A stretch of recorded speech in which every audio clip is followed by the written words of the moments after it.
एक बार एक लड़की ने एक इंटेंस एग्जाम क्रैक करने की बहुत कोशिश की, लेकिन उसके बाद भी उसे क्रैक नहीं कर पाए, जिसकी वजह से वह अंदर से पूरी तरह टूट गई। वह बहुत परेशान रहने लगी, दुखी रहने लगी। उसके पिता से उसकी बेटी की हालत देखी नहीं गई। फिर एक दिन उन्होंने अपनी एक बेटी बुलाया। उन्होंने कहा कि मेरे साथ रसोई घर में चलो, मुझे कुछ तुम्हें दिखाना है। किचन में गैस चूल्हा के ऊपर 3 बर्तन रखे हुए थे। उन्होंने एक बर्तन में आलू, एक बर्तन में अंडे और एक बर्तन में कुछ कॉफी बीन्स गर्म पानी में डाले और उसे बनने के लिए छोड़ दिया।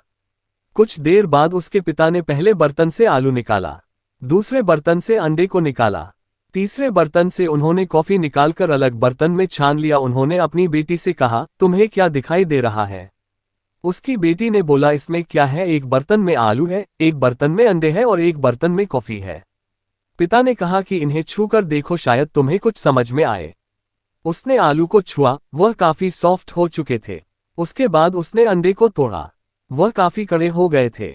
उसके बाद उसके पिता ने कॉफी का कप उठाकर बोला, इसे सूंघकर देखो, उसमें से अच्छी सुगंध आ रही थी।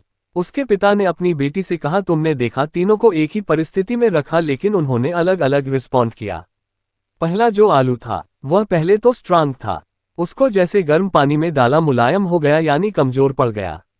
दूसरा जो अंडा था, जो गर्म पानी में डालने से पहले कमजोर था, गर्म पानी में डालने के बाद स्ट्रांग हो गया।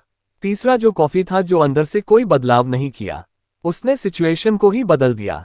वो खुद नहीं बदला बल्कि उसने पानी को ही बदल दिया। बिल्कुल इसी तरह से हमारी जिंदगी में होता है, हमारे ऊपर है कि हमें इन तीनों में से क्या बनना है। पहला आलू के जैसा, यानी कि तुम्हारी जिंदगी में जब मुश्किल आए तो तुम टूट जाओ। दूसरा अंडे जैसे बन जाओ, जब मुश्किल आए तुम अंदर से और मजबूत हो जाओ।